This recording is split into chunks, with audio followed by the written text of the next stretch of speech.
국제 자본 이동의 동기와 현황에 대해서 알아보도록 하겠습니다. 국제 자본 이동의 유형에는 두 가지가 있습니다. 하나가 국제 포트폴리오 투자고 다른 하나는 해외 직접 투자입니다. 국제 포트폴리오 투자라는 것은 경영권과 관계없이 외국의 채권, 주식과 같은 금융자산에 대한 투자를 말하고 이를 간접 투자라고 합니다. 이에 비해서 해외 직접 투자는 경영권을 수반하는 투자이고 공장, 자본재, 토지 등과 같은 실물자산에 대한 투자를 말하고 있습니다. 그리고 해외 직접 투자 유형으로는 두 가지가 있는데요. 그린필드 FDI는 외국의 자회사를 직접 설립하는 것을 말하고 브라운필드 FDI는 외국에 이미 있는 현지 기업을 인수하는 형태를 말하고 있습니다. 그렇다면 국제 포트폴리오 투자의 동기는 무엇일까? 하나는 높은 수익을 얻기 위해서 외국의 채권이나 주식을 구입하는 것이고 또 하나는 위험을 분산하기 위해서 외국의 증권을 구입하는 경우를 말하고 있습니다. A 국가하고 B 국가가 있으면 흔히 A 국가는 B 국가의 채권을 사고 B 국가는 A 국가의 채권을 사는 경우들이 발생하는데 이것이 교차 투자라고 합니다. 이 교차 투자가 이루어진 이유는 설령 한 곳이 수익률이 더 높더라도 위험을 분산하기 위해서 이런 교차 투자가 이루어지게 되겠습니다. 다음으로 해외 직접 투자의 동기는 첫 번째는 입지의 문제고 두 번째는 내부화의 문제라고 할 수 있습니다. 자, 입지의 문제라는 것은 자국보다 해외에서 직접 회사를 설립해서 생산하는 것이 더 이익이라는 것입니다. 그 요인으로는 외국이 임금이 낮다거나 또는 관세 장벽이 너무 높아서 수출이 어렵다거나 또는 그 국가의 시장이 넓다거나 그 국가에 부존 자원이 있다거나 이제 이런 입지적 특성으로 인해서 외국의 회사를 설립하는 경우를 말하고 있습니다. 두 번째, 내부화 문제라는 것은 내부화란 외국의 자회사를 설립해서 기업 내 거래로 통제하는 것을 말합니다. 다시 말해서 외국의 기업의 위탁에서 생산하는 것보다는 자기가 직접 자회사를 설립하고 그 자회사로부터 생산된 제품을 구입하는 이런 거래를 하는 것을 말하고 있습니다. 이 내부화에는 두 종류가 있는데 하나는 기술을 내부화하고 다른 하나는 수직적 통합에 의한 내부화가 되겠습니다. 기술의 내부화라는 것은 모 기업의 기술을 외국 회사의 라이센스 형태로 이전하지 않고 해외에 자회사를 설립하여 직접 생산하는 것을 말합니다. 이 경우는 이 기술을 외부에 유출시키지 않고 자기가 보호하기 위해서 이렇게 직접 투자를 하는 경우를 말하고 있습니다. 수직적 통합이라는 것은 어떤 제품의 생산이 원자재, 중간재, 최종재 이렇게 되어 있는데 이 중간재나 원자재나 중간재를 외부의 기업에서 구입하는 경우 거래의 불안정성이 있을 수가 있기 때문에 이 기업들을 자회사로 해외에 만드는 경우를 말하고 있습니다. 부품기업과 최종재 기업을 하나의 회사로 결합하는 것을 이 수직적 통합에 의한 내부화라고 하고 있습니다. 현대자동차가 중국, 미국의 완성차 공장을 설립하는 것도 수직적 통합의 일종이라고 할 수 있겠습니다. 왜냐하면 본국에서 주요 부품을 조달하고 현지에서 조립해서 판매한다면 이것이 수직적 통합의 형태다. 이렇게 볼 수 있겠습니다. 다음은 현황에 대한 데이터들인데요. 간단히 보시면 해외 직접 투자 국가 그룹별 유입액입니다.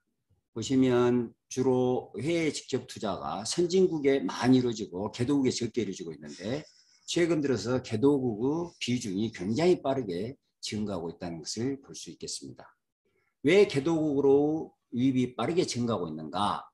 개도국들이 자본의 유출입에 대한 규제를 완화하고 또 해외 직접 투자 유치에 적극적이었기 때문에 최근 들어서 개도국으로 유입이 굉장히 빠르게 증가하고 있다. 이렇게 볼 수 있겠고요. 해외 직접 투자가 전반적으로 증가 추세를 보이고 있지만 굉장히 전반적으로 증가 추세지만 변동폭이 심하다는 것을 볼 수 있습니다. 다음은 해외 직접 투자 스톡의 국가 그룹별 비중입니다. 선진국 그룹이 있고 개도국 그룹이 있고 전환경제 그룹이 있고 이게 이제 세계 전체 비중인데요. 보시다시피 선진국의 비중이 개도국의 비중보다는 훨씬 크고 다만 선진국의 비중은 점차 줄어들고 있고 개도국의 비중은 점차 늘어나고 있다 하는 것을 볼 수 있겠고요. 이제 유출도 마찬가지로 선진국, 개도국, 선진국, 개도국인데 선진국의 비중이 압도적으로 높고 개도국 비중이 낮습니다. 하지만 개도국 비중이 점차 증가하고 있고 선진국 비중은 낮아지고 있다 하는 것을 알 수 있겠습니다. 그리고 또 선진국은 유출의 비중이 높고 개도국은 유입의 비중이 높은데 선진국은 자본이 많기 때문에 유출을 많이 하는 편이고 개도국은 상대적으로 자본이 적기 때문에 유입의 비중이 상대적으로 높다. 이렇게 볼 수 있겠습니다.